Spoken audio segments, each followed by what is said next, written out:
오늘은 시편 26편 말씀을 같이 보시겠습니다. 시편 26편 제목은 예배자의 예스와 노입니다. 잘 들으셨나요? 영어가 섞여 있어서 좀 어려우실 수 있는데 예배자의 예스와 노, 그냥 예배자의 네와 아니요라고 해도 되는데요. 좀 기억에 잘 남으시라고 일부러 예스와 노라고 했습니다.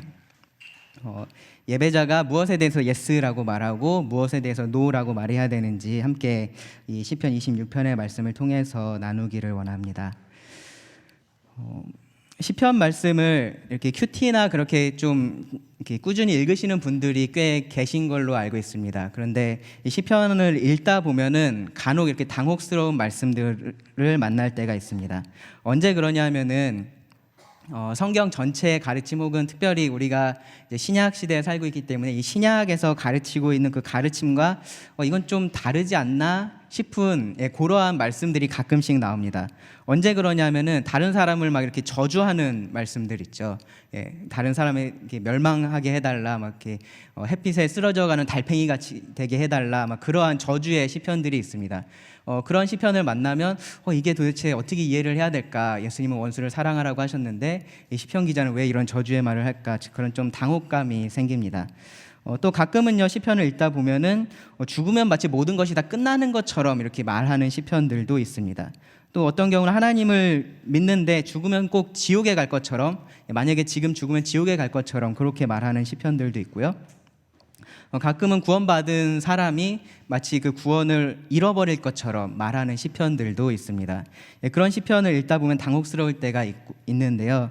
그런 시편을 저희가 계속 공부를 하다 보면 아마 만나게 될 텐데 그때 좀 설명을 드리겠고요. 오늘 우리가 함께 나눌 이 시편 26편도 약간은 이 그리스도인들을 당혹하게 만드는 말씀입니다. 특별히 우리가 겸손에 대해서 많이 배운, 겸손해야 될 것에 대해서 많이 배운 그리스도인들에게 더더욱 그런데요. 1절과 2절 말씀을 먼저 읽어보시면 다윗이 이렇게 기도를 합니다. 내가 나의 완전함에 행하여 싸우며 흔들리지 아니하고 여호와를 의지하여 싸우니 여호와여 나를 판단하소서. 여호와여 나를 살피시고 시험하사 내 뜻과 내 양심을 단련하소서. 어떻게 이런 기도를 할 수 있을까요? 자신을 겸손히 낮추고 하나님의 은혜를 구하는 그것이 우리가 그리스도인의 마땅한 자세라고 알고 있는데, 여기 다윗이 하는 말을 보면 하나님 저를 한번 판단해 보십시오. 저는 완전합니다. 저는 흔들리지도 않고 그동안 하나님을 계속해서 의지해 왔습니다 라고 말을 하고 있습니다. 여기 판단하소서라고 말하는데요, 제가 옳다라는 것을, 제가 그렇다라는 것을 하나님께서 선포해 주십시오라고 기도를 하는 건데요. 시편 17편에서도 사실은 이것과 유사한 기도가 있었습니다. 근데 그 경우에서는요, 이렇게 무고하게 송사를 당하고 있는 그런 상황이었습니다. 그러니까 그 사람들이 말하고 있는 그러한 죄를 저는 짓지 않았습니다. 그러니 하나님께서 판단해 주십시오라고 그렇게 말하는 기도였는데요. 근데 이 시편 26편을 보면은 그렇게 그런 원수들과의 관계에 다윗이 집중하고 있지 않은 것 같습니다. 오히려 하나님 앞에 나가면서 그 하나님께서 어떻게 자신을 평가하실까를 생각하고 있는 것 같습니다. 6절부터 8절에 보시면 거기서 이 다윗이 그 성소에 대해서 언급을 하는데요. 여호와여 내가 무죄함으로 손을 씻고 주의 제단에 두루 다니며 감사의 소리를 들려주고 주의 기이한 모든 일을 말하리이다. 여호와여 내가 주께서 계신 집과 주의 영광이 머무는 곳을 사랑하오니. 이 성소에 하나님 앞으로 나가는 자로서 지금 하나님의 평가를 구하고 있는 것입니다. 사실 시편 26편, 27편, 28편 그 세 편의 말씀이 다 이렇게 하나님 앞에 나가는 사람, 성소에 나가는 사람이 하나님께 드리는 기도인데요. 그래서 이 시편은 지금 하나님 저는 잘못한 게 없는데 자꾸 사람들이 저한테 잘못이 있다라고 합니다. 제가 죄인이라고 말합니다. 저를 좀 제가 그렇지 않다는 것을 하나님께서 인정해 주십시오. 그러한 내용의 기도라기보다는 하나님, 제가 하나님 앞으로 나아가는데 하나님께서 저를 한번 살펴봐 주십시오. 저를 용납하시고 제 삶을 통해서 찬양을 받아 주십시오 라는 내용의 기도입니다. 여기 2절에 보시면 다윗이 여호와여 나를 살펴보시고 시험하사 내 뜻과 내 양심을 단련하소서라고 말을 하죠. 시를 읽다 보면 이렇게 비슷한 단어들이 여러 차례 반복해서 나오는 경우들이 있습니다. 여기 보시면 살펴보고, 시험하고, 단련하고. 이 단련한다는 말은 그 금속을 불로 정제하는 것을 말하는데요. 다윗은 여기서 자신의 마음을 그렇게 하나님께서 한번 불로 정제하듯이 해보고 거기에 어떤 불순물이 나오는지 한번 보십시오라고 말을 하고 있는 것입니다. 이러한 같은 비슷한 단어를 통해서 공통적으로 가지고 있는 의미를 강조하는 건데요. 그냥 하나님 저에 대해서 좀 좋게 평가해 주십시오, 그 정도의 말을 하는 것이 아닙니다. 하나님 정말로 철저하게 저를 한번 검사해 보십시오, 조사해 보고 시험해 보십시오, 테스트해 보십시오라고 말하는 것입니다. 그렇게 기도하는 이유가 있습니다. 뭐냐면 1절에 보시면 내가 나의 완전함에 행하였사오며 흔들리지 아니하고 여호와를 의지하였사오니, 완전함에 행하였다 다윗 자신의 삶에 대해서 말하는 것입니다. 자신의 삶에 대해서 자신은 완전함으로 살았다라고 말합니다. 흔들리지 않았다라고 말하는데요. 이 흔들린다라는 말은 다르게 번역하면 미끄러진다라는 말입니다. 미끄러진다. 그러니까 이렇게 걸어가다 보면은 좀 미끄러지고 넘어질 수 있잖아요. 근데 자신이 그렇게 하지 않았다라는 것입니다. 걸어오는 데 있어서 그 길에서 미끄러지지 않고 계속해서 하나님을 의지하고 신뢰해 왔다라는 말입니다. 우리가 25편을 지난 몇 시간에 걸쳐서 함께 살펴봤었는데요. 그 25편의 내용이 혹시 기억이 나십니까?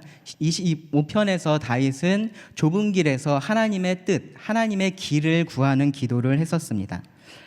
크게 보면은 이제 시편 1편에서 얘기했었던 복 있는 자의 길이고요. 그 길을 걸어가면서 구체적으로 여기서 제가 어떻게 해야 합니까를 묻는 것이 시편 25편의 기도였다면, 지금 여기서 다윗이 말하는 것은 그렇게 하나님께서 보여주신 길을 내가 걸어왔다라고 말을 하고 있는 것입니다. 다른 길로 빠지지 않고 완전하게 걸어왔다. 그러니 하나님 저를 한번 판단해 보십시오. 저를 살펴보시고 시험해 보십시오. 그냥 제 겉만 그런 것이 아니라 제 속마음까지 한번 그렇게 하나님께서 확인해 보십시오라고 말하는 것입니다. 교만하죠? 여러분, 하나님 앞에서 이렇게 기도하실 수 있는 분 계십니까? 주일에 저희가 나와서 대부분 그 예배하시는 분들이, 예배 참여하시는 분들이 기도하실 때 어떠한 기도들을 합니까? 주님, 저희가 죄인입니다. 제가 이렇게 죄인입니다. 그런데 주님께서 저에게 이러한 은혜를 주셨습니다. 그렇게 기도를 하지, 주님 제가 이렇게 살아왔습니다, 하나님 저를 한번 시험해 보십시오, 그렇게 기도를 하지 않습니다. 그럼 다윗은 왜 이런 기도를 할까요? 교만하다고 말하기에 앞서서 여기서 다윗이 말하고 있는 이 완전함에 행하는 것, 혹은 흔들리지 않고 여호와를 의지하는 것, 그것이 무엇인지 우리가 좀 생각해 볼 필요가 있습니다. 그것은요, 이 다윗이 무엇에 대해서 yes, 네라고 말하고 무엇에 대해서 no, 아니요라고 말하는지와 관련이 되어 있습니다.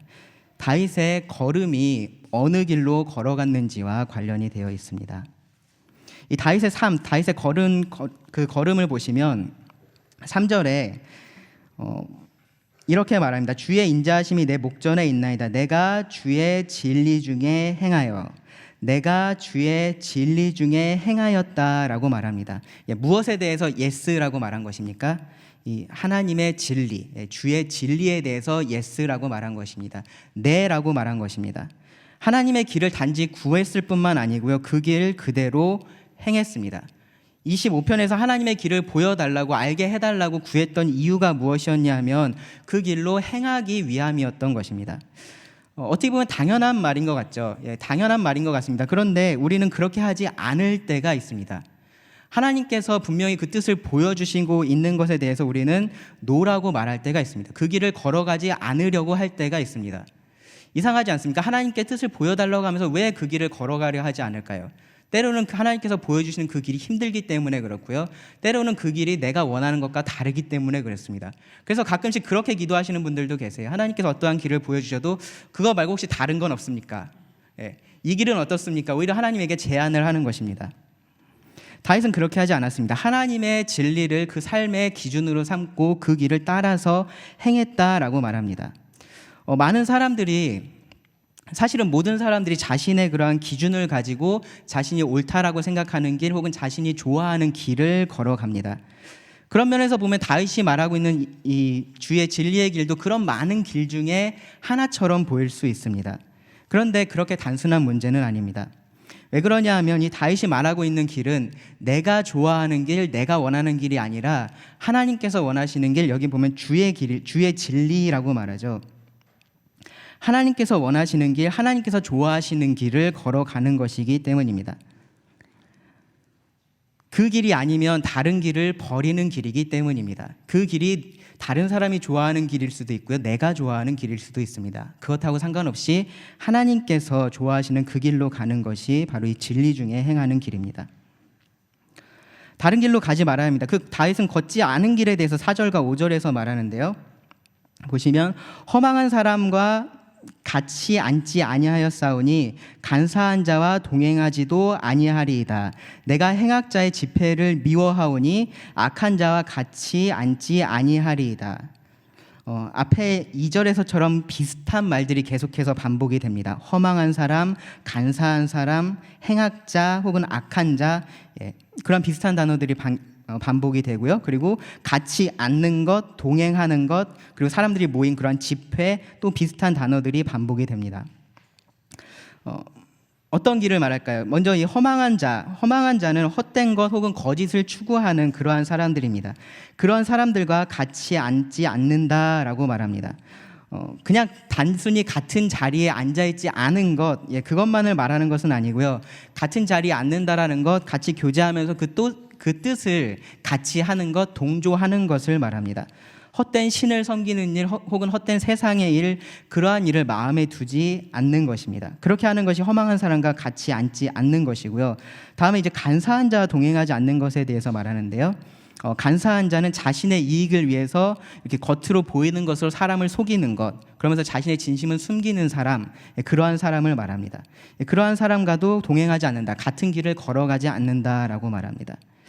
혹시 그런 사람들하고 이렇게 뭔가 같이 하고는 싶은데, 그 마음속으로는 뭔가 같이 하고 싶은데 어쩔 수 없이 내가 못한다, 혹시 그런 말일까요? 그렇지 않습니다. 왜 그러냐면 바로 그 이어지는 말씀에서 내가 행악자의 집회를 미워한다라고 말합니다. 미워한다. 행악자, 악을 행하는 사람, 악을 행해서 다른 사람에게 해를 끼치는 사람입니다. 그런 사람의 집회, 그런 사람들의 모임을 미워합니다. 미워한다라는 말 꽤나 적극적인 말이죠. 그 안에 제가 사실은 이렇게 표현하면 더 아마 확 와닿으실 것입니다. 제가 그들의 집회를 혐오합니다. 정말로 싫어하는 것입니다. 정말로 싫어서 하고 싶지 않은 것입니다. 하고 싶은데 못하는 게 아니라 정말로 싫은 것입니다. 그런 자들이 모인 곳조차 내가 함께 있고 싶지 않습니다 라고 말합니다. 그리고 포괄적으로 마지막으로 5절 끝에 보시면 악한 자와 같이 앉지 않는다. 악한 자, 하나님을 부인하고 반대하는 자들입니다. 그들과 같이 앉지 않습니다. 당연한 말이죠. 앞에서 다윗이 했던 말을 생각해 보면은 주의 진리 중에 행하는 사람이 그 주의 진리를 거스리고 반대하는 사람과 함께 할 수가 없습니다. 이런 사람들하고 완전히 분리돼서 살아왔다라는 말이 아닙니다. 혹은 그러한 사람 자체를 혐오한다라는 말도 아닙니다. 그들 가운데 있지만 그들과 뜻을 함께하지 않는 것입니다.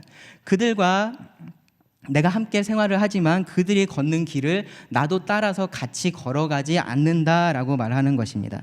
그런 비유를 많이 하죠. 그리스도인의 삶에 대해서 마치 바다에 배가 떠 있는 것과 같은, 물 가운데 있지만 물 안에 있지는 않은 삶입니다. 다윗은 자신이 그렇게 해왔고 또 그렇게 할 것이라고 말합니다. 이 말씀을 가만히 이렇게 좀 집중력 있게 보신 분들은 조금 눈치를 채셨을 텐데요. 보시면은 4절에서 허망한 사람과 같이 앉지 아니하였다라고 말하죠. 그러니까 지금까지 그렇게 해온 것입니다. 그리고 그것뿐만 아니라 간사한 자와 동행하지도 아니하리이다. 그러니까 지금까지 그렇게 해왔고 앞으로도 내가 그렇게 하지 않을 거다라고 말합니다. 5절도 마찬가지입니다. 여기서는 조금 우리말 번역에서는 조금 달라졌는데요. 마찬가지입니다. 행악자의 집회를 내가 미워해 왔고 그리고 앞으로도 내가 악한 자와 같이 앉지 않을 거다라고 다윗은 말합니다. 왜 그렇습니까? 그것이 다윗이 원하는 것이기 때문입니다. 어쩔 수 없이 그렇게 해온 것이 아니라 그것을 자기가 원하기 때문에 과거에도 그렇게 해왔고 앞으로도 그렇게 할 것이다 라고 말합니다. 그리고 당연한 말인데요. 악한 자들과 함께하지 않는다라는 말은, 그들의 악에 동조하지 않는다라는 말은 그들이 없을 때 나 혼자는 한다라는 의미는 아닙니다. 사람들의 악에 동조하지 않는 것은 나 혼자서도 그러한 일을 하지 않는다라는 말입니다. 그래서 6절에 보시면 다시 여호와여 내가 무죄함으로 손을 씻었다라고 말합니다.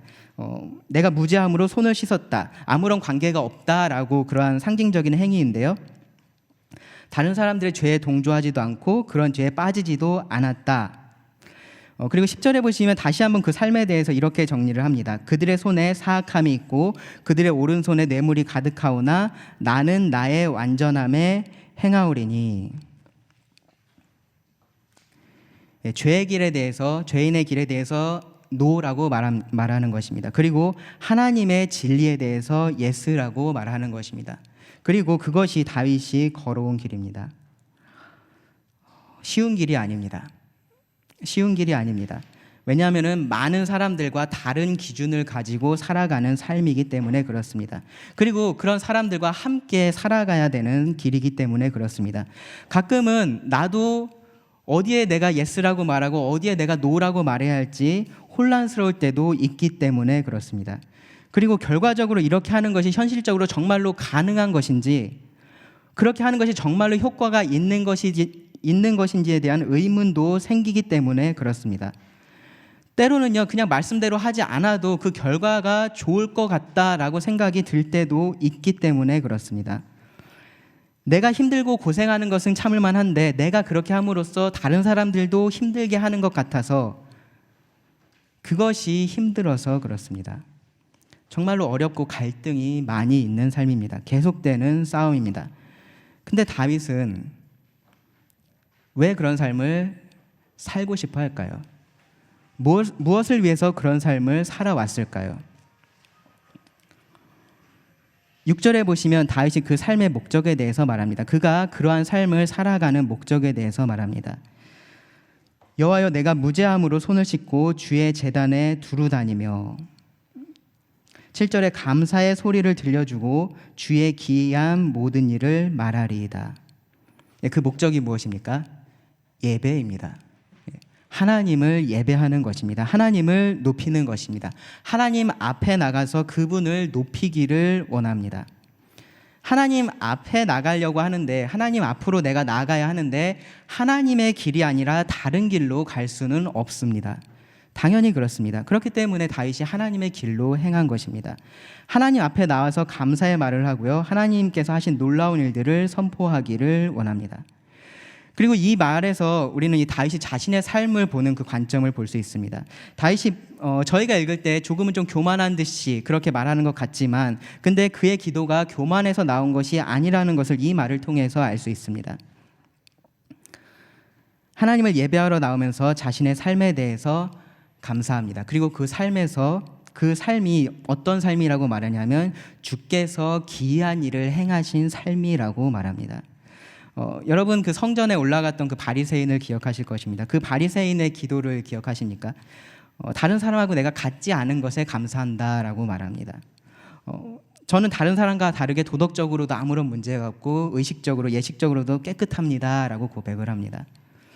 그러한 기도는 분명히 교만한 기도입니다. 하지만 다윗이 정말로 원하고 있는 것은 무엇이었냐면 하나님께 감사를 하는 것이었고요, 그 하나님을 높이기를 원했던 것입니다.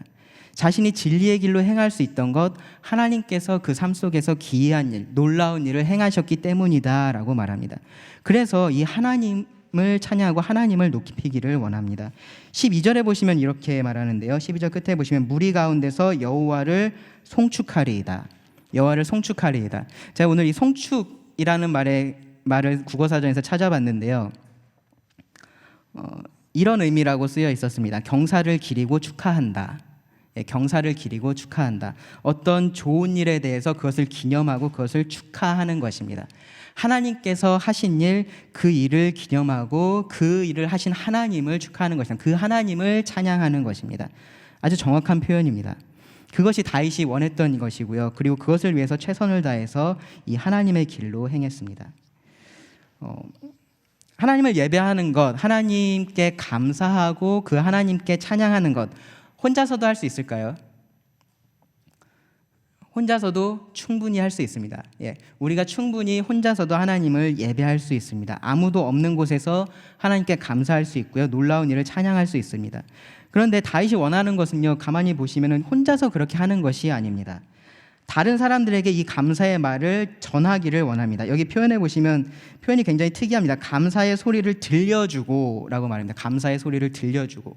누군가가 이 내가 감사하는 것, 이 하나님께 대해서 감사하는 것을 듣기를 원하는 것입니다. 그리고 그 하나님의 놀라운 일을 말하리이다, 선포하겠다라고 합니다. 아무도 없는데 선포하지 않죠. 누군가 듣기를 원하는 것입니다. 혼자 하는 개인의 예배가 아니고요, 여러 사람이 모이는 그 회중 예배를 말합니다.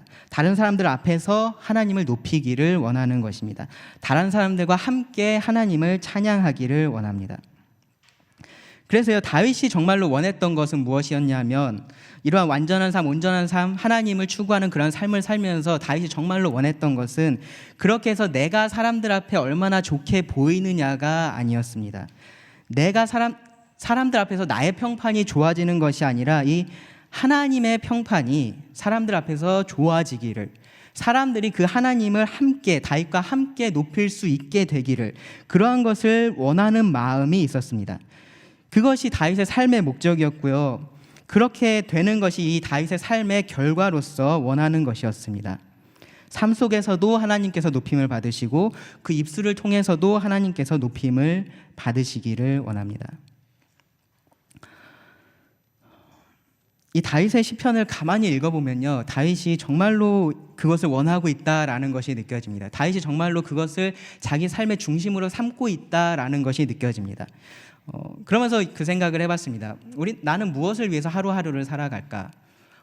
수요일에 특별히 이 시간에 오신 분들은 아마 힘든 직장 생활, 학교 생활을 마치고 아마 이 자리에 와 계실 것입니다. 무엇을 위해서 하루하루를 살아가십니까? 이 생활이 계속해서 반복되다 보면요, 어느 순간에 좀 이렇게 정신을 놓고 지내죠. 정신을 놓고 지내다가 무엇을 위해서 살지라는 생각 자체가 되게 사치스럽게 느껴질 때가 있습니다. 그리고 어느샌가 보면은 그냥 쉬려고 사는 것 같습니다. 쉬려고 뭔가 열심히 일하는 것 같습니다. 그래서 언제가 제일 좋습니까? 일주일 시작할 때 한 금요일쯤에 혹은 토요일쯤에 연휴, 그때 빨간 날이 있으면 정말로 기분이 좋습니다. 그래서 그 주를 사는 것이 즐겁습니다. 하루하루 시간 가는 것이 좋죠. 다윗에게 그 연휴와 같은 것이 이 하나님 앞에 나와서 하나님의 사람들과 함께 하나님을 높이는 것이었습니다. 그렇게 하나님을 찬양하는 것을 다윗은 정말로 원했습니다. 그것을 위해서 하루하루의 삶을 그렇게 살아왔던 것입니다. 그것이 어떻게 이 다윗에게 그렇게 큰 기쁨이 되고 어떻게 그것이 그 삶의 원동력이 될 수 있었을까요? 다윗의 동기가 이 8절 말씀에 나오는데요, 8절에 보시면 다윗이 이렇게 고백을 합니다. 여호와여, 내가 주께서 계신 집과 주의 영광이 머무는 곳을 사랑하오니. 어떠한 의무감이 아니라 그 다윗을 움직였던, 다윗이 그 힘든 길을 갈 수 있게 했었던 그 강력한 동기, 가장 근본적인 동기가 무엇이었냐 하면 바로 사랑이었습니다. 사랑. 하나님에 대한 사랑의 마음이었습니다. 주께서 계신 집, 주의 영광이 머무는 곳을 사랑한다라고 말하는데요, 문자 그대로 그 장소가 너무 좋다, 그런 말은 아닙니다. 이미 이 다윗의 표현에 그런 의미가 들어있는데요, 그 집이 좋은 이유가 무엇입니까? 주께서 거기 계시기 때문입니다. 그곳을 사랑하는 이유가 무엇입니까? 주의 영광이 그곳에 머물러 있기 때문입니다. 눈에 보이지 않는 그 하나님이 자신의 임재를 두신 곳이 바로 하나님께서 계시는 집, 바로 그 성소이기 때문에 다윗이 그곳을 사랑한다라고 말합니다. 어쩌면 우리가 지금 이해하기는 조금 어려운 말일 수 있습니다. 그런데 이 다윗 시대 이 성소의 역할에 대해서 생각해 보시면 충분히 이해가 되실 것입니다. 오늘날 가끔 그 교회들에서 예배당 건축할 때 이렇게 성전 건축이라는 말을 쓰더라고요.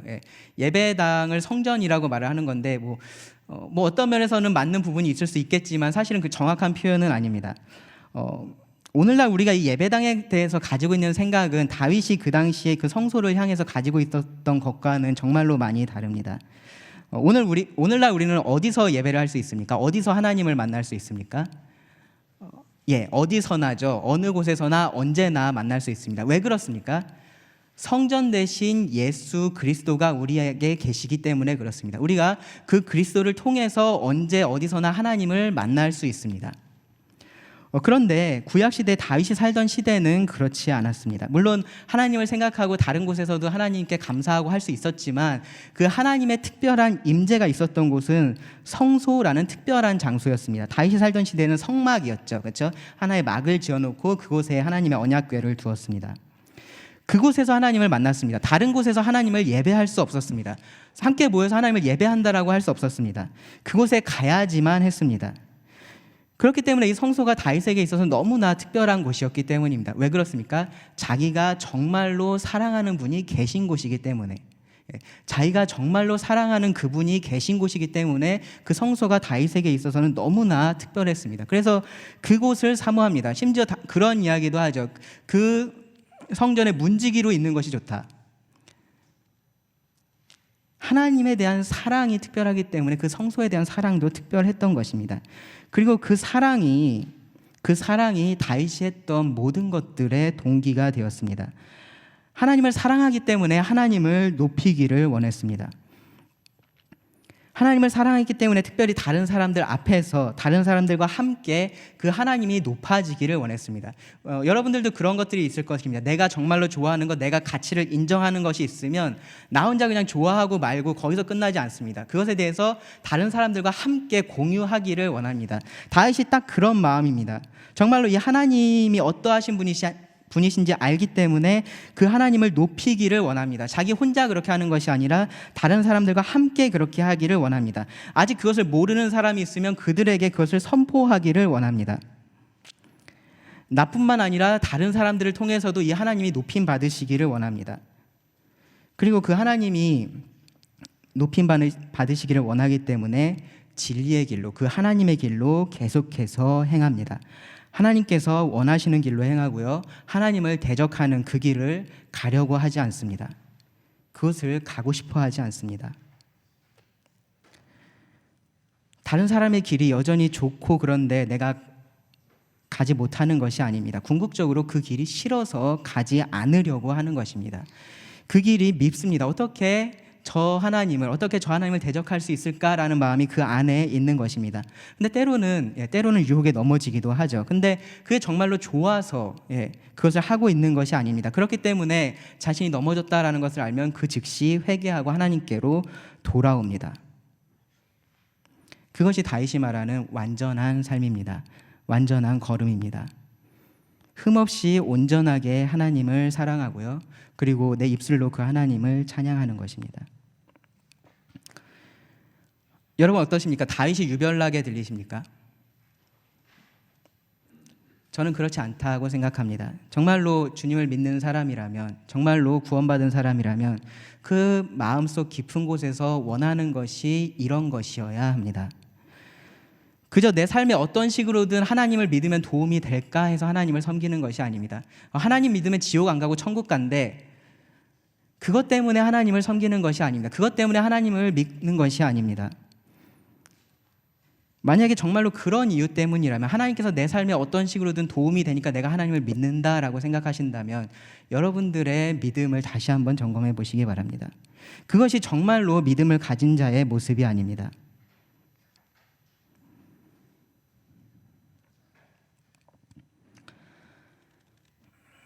실제 삶에 있어서 전혀 죄가 없는 삶을 말하고 있는 것이 아닙니다. 하나님과의 관계에 있어서 그 마음이 나누어지지 않은 것을 말합니다. 온전한 헌신입니다. 그래서 이 다윗 이후에 여러분들이 그 열왕기상하 역대상하를 읽어보시면 다윗 이후에 일어나는 그 수많은 왕들에 대해서 평가 기준이 있습니다. 무엇인지 아십니까? 바로 다윗입니다. 다윗의 마음, 다윗의 길입니다.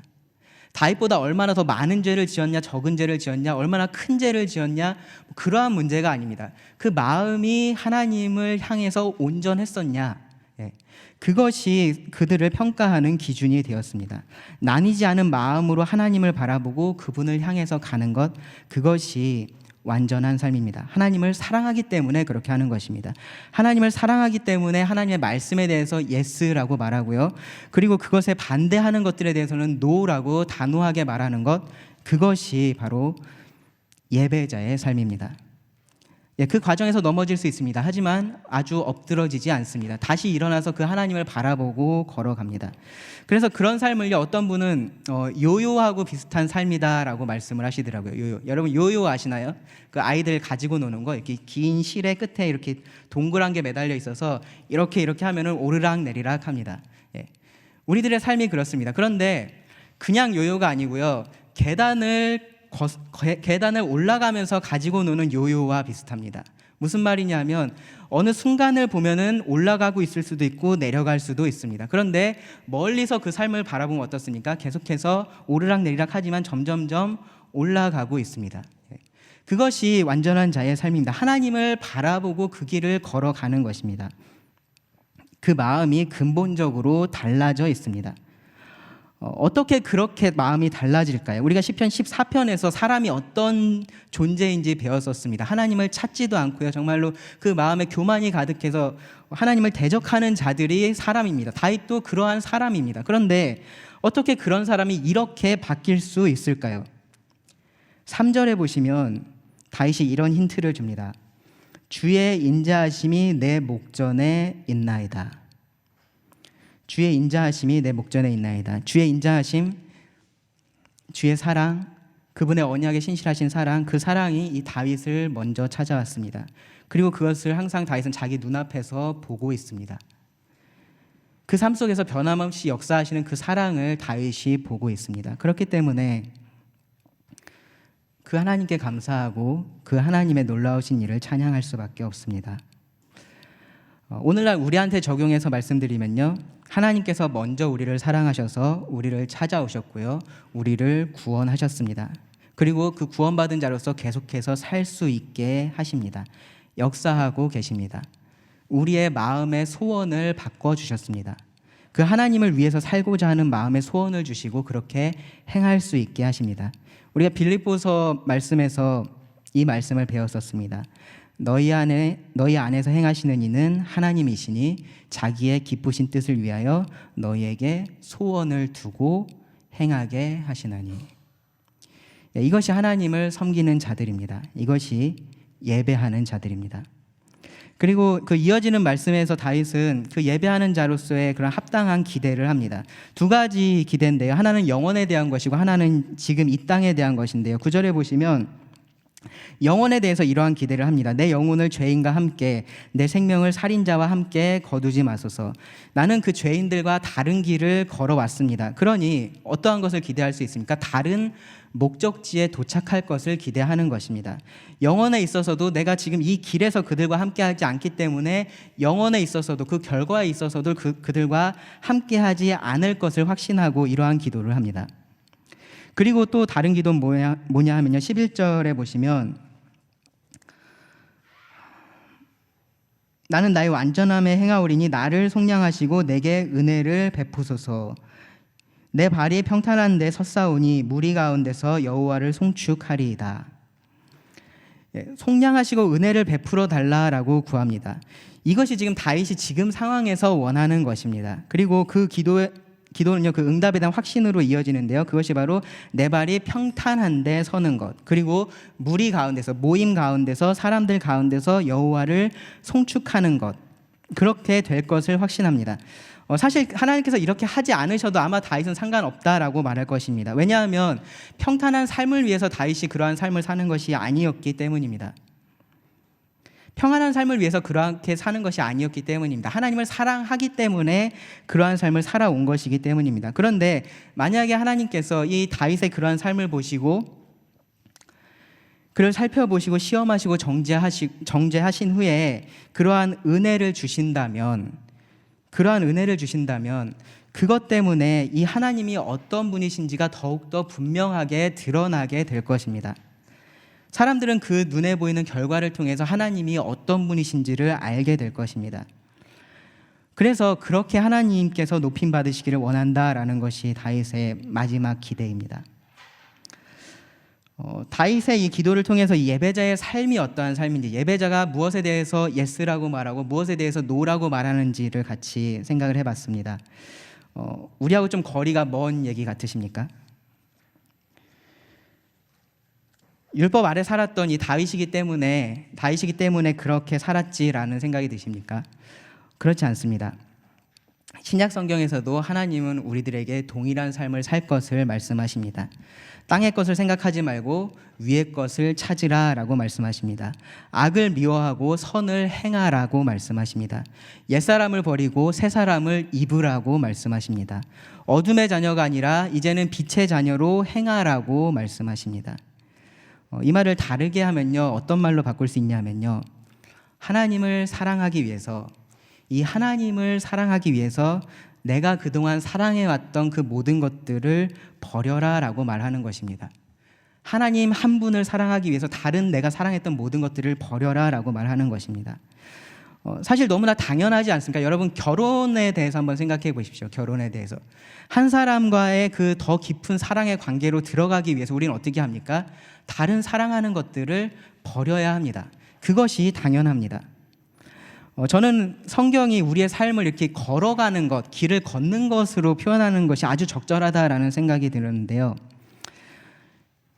여러분 한번 생각해 보시면 두 사람이 길을 걸어갑니다. 두 사람이 길을 걷습니다. 근데 두 사람의 목적지가 다릅니다. 한 사람은 서울로 가려고 하고요, 한 사람은 부산으로 가려고 합니다. 그런데 두 사람이 정말로 가까운 사이입니다. 정말로 서로 많이 사랑합니다. 그래서 같이 걸어가고 싶어 합니다. 한 길에서 두 사람이 동행할 수 있을까요? 한 길에서 두 사람이 동행해서 그들이 원하는 각자의 목적지에 도착할 수 있을까요? 그렇게 할 수는 없습니다. 그렇게 할 수 없습니다. 왜 그러냐면은 목적지가 다르기 때문입니다. 목적지가 다르면 가는 길도 달라야 합니다. 가끔씩 우리들의 삶을 보면요, 저도 그런데요, 마치 내가 어느 순간에 순간이동할 것처럼 생각할 때가 있습니다. 그냥 이 하나님께서 원하시는 길이 아니라 다른 길을 걸어가다가 어느 순간에 때가 되면 하나님께서 그냥 휙 이쪽으로 옮기셔서 그냥 결과만 좋은 결과를 주실 것처럼 그렇게 생각하면서 살아갈 때가 있습니다. 그런데 여러분, 우리는 길을 걸어갑니다. 길을 걸어갑니다. 목적지가 다르면 가는 길도 다른 것이 맞습니다. 같은 길을 걸어가면은, 같은 길을 걷는다라는 것은 무엇을 의미합니까? 그 목적지가 같다라는 것을 의미합니다. 그것이 당연합니다. 같은 길을 걸어가면서 나는 너하고 다른 길을 가고 있어, 나는 목적지가 달라라고 말할 수가 없습니다. 여러분, 지금 무엇에 대해서 여러분들이 예스라고 말하고요, 무엇에 대해서 노라고 말하고 계신지 생각해 보십시오. 무엇을 여러분들이 받아들이고 있고, 무엇을 인정하고 있고, 무엇을 여러분들 삶의 기준으로 삼고 계신지 생각해 보시기 바랍니다. 세속주의를 경계하라라는 책에서 CJ 매헌이라는 사람이 이런 내용의 글을 썼습니다. 읽고서 전 마음에 참 찔림이 됐는데 잠시 읽어드리겠습니다. 여러분께서 한번 생각해 보시기 바랍니다. 당신과 불신자 둘 중에 한 명을 선택하는 테스트입니다. 두 분의 상세한 대화, 인터넷 사용, 옷 입는 방식, 아이팟 플레이리스트, 어떤 음악을 듣느냐에 대한 말입니다. 아이팟 플레이리스트, 텔레비전 보는 습관, 취미, 여가 시간, 돈 거래, 패션 감각, 그리고 생각과 꿈의 내용에 대해서 각각 두 가지 보고를 받습니다. 저의 질문은 이것입니다. 제가 과연 구별할 수 있을까요? 거듭나지 않은 이웃과 직장 동료, 그부들, 친구들과 다른 점이 있는 당신에 관한 보고서를 찾을 수 있을까요? 여러분 어떻게 생각하십니까? 여러분들의 삶은, 여러분들에 대한 보고서는 정말로 다를 것이다 라고 생각하십니까? 정말로 그럴 수 있기를 바랍니다. 정말로 우리들의 삶에 대한 그 보고서가 믿지 않는 자와는 너무나 달라서 보는 순간 이 사람이 그리스도인이네 라고 우리가 말할 수 있기를 바랍니다. 그 보고서를 이 하나님 앞에 가져다 드리면서 우리가 하나님, 제가 이렇지만 하나님을 사랑합니다가 아니고요, 하나님, 제가 이렇게 하나님을 사랑합니다 라고 말할 수 있기를 바랍니다. 아까 성전에 올라갔던 바리새인의 얘기를 잠깐 드렸죠.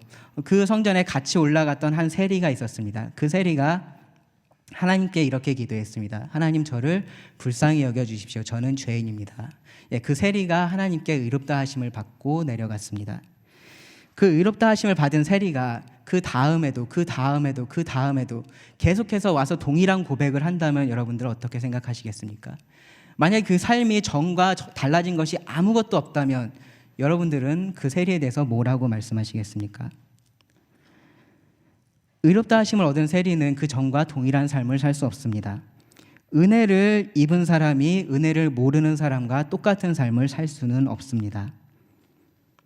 하나님께 대해서 네라고 말하고 세상에 대해서 아니라고 말한다면 분명 여러분에 관한 그 보고서는 다를 것입니다. 주의 진리 안에서 행한 것이기 때문입니다. 만약에 그렇지 않다면 이 시편의 말씀을 잘 생각해 보시기 바랍니다. 여러분 지금 어떤 길을 걸어가고 계십니까? 그 길 끝에서 여러분들은 무엇을 만날 것을 기대하고 계십니까? 기도하고 말씀을 드리겠습니다.